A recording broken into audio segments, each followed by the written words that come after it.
15 अगस्तवा के फहरेला झंडा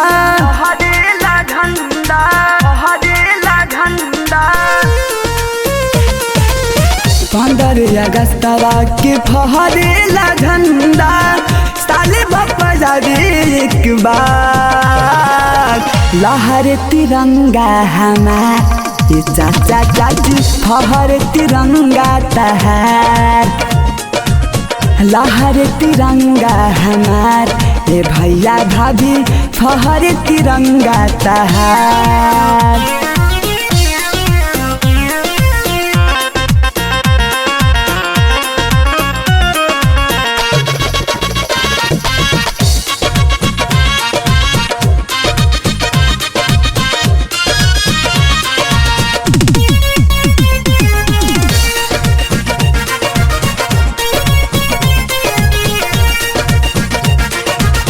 सारा लोग आइल बावे भइल का बात तहरा खुशियाँ मनावले जाई चल भाई दहरा।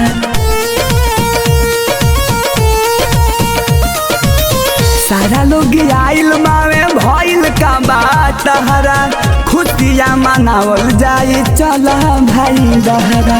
सारा लोग खुश बावे आज के दिनवा मिलेला तब का के प्यार लहर तिरंगा हमार ये चाचा चाची फहर तिरंगा तहार लहर तिरंगा हमार ए भैया भाभी फहर तिरंगा तहार।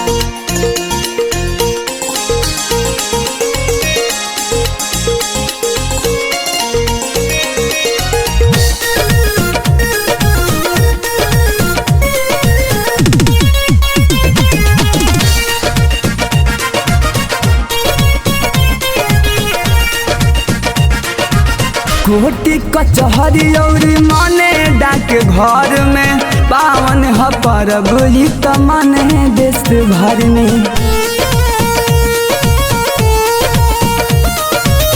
कोटी कचहरी और मने डाक घर में पावन ह परब ई त मने देश भर में। सारा लोग एक बाने आज के दिनावा बबलू के ये बा विचार लहर तिरंगा हमार ये चाचा चाची फहर तिरंगा तहार लहर तिरंगा हमार ए भैया भाभी फहर तिरंगा तहार।